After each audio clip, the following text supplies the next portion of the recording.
structure, we will have some review of the object cin and cout, and after that we will discuss the sequential structure programs. The cin object stands for the console input and the cout stands for the console output. Cin is used to extract the input that is given on the console. Actually, when the user enters some data, that data will be extracted from the console using the cin extraction operator.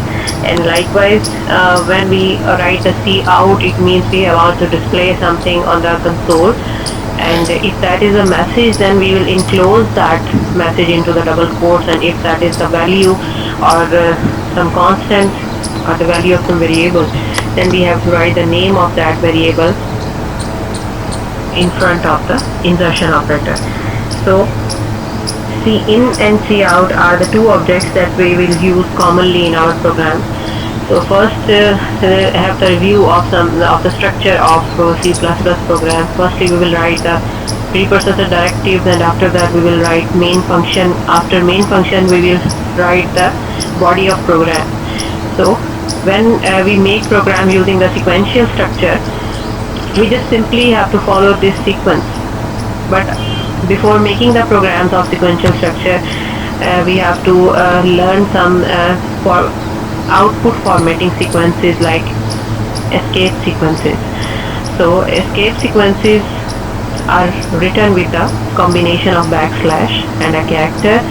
These are used to control strings to modify the format of output. These are basically for the formatting of the output that will be displayed on the output screen. Actually, these characters will not be displayed on the output screen. These are just to format the output. This by format, it doesn't mean that I'm talking about deleting the output. It means we want to modify or edit the output, that how we want to look the output on the console.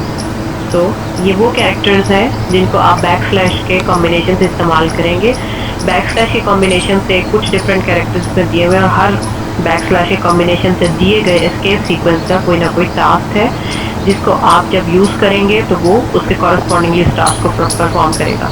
Like backslash A जो है that is for the alarm, backslash B is for backspace and backslash F for form feed, backslash N is for new line, backslash R is the carriage return, backslash T is for the tab, backslash single quote is to enter the single quote in the output message, and backslash double quote is used to enter or display the double quotes in the output. तो ये आप जब भी backslash ए के साथ जो भी character आप इस्तेमाल करते हैं, बेसिकली उसको कहा जाता है कि एस्केप सीक्वेंस है. ये जो आपकी आउटपुट है उसको थोड़ा सा मॉडिफाई करने के लिए, उसकी फॉर्मेटिंग करने के लिए इनको हम लिखते हैं. लाइक बहुत कॉमनली यूज़ होता है हमारा बैकस्लैश एन. बैकस्लैश एन जो है वो न्यू लाइन पे जाने के लिए, नेक्स्ट लाइन पे जाने के लिए आप इस्तेमाल करते हैं. याद रखिएगा, इनको जो एस्केप सीक्वेंसेस हैं इनको हम डबल कोट्स में, मीन्स के सी आउट का जो मैसेज राइटिंग वाला फॉर्मेट है जिसमें हम डबल कोट्स में मैसेज लिखते हैं, उसी तरह हमने डबल कोट्स के अंदर एस्केप सीक्वेंस को लिखना है, तभी ये वर्क कर सकते हैं. अदरवाइज ये वर्क नहीं करते अगर आप इनको डबल कोट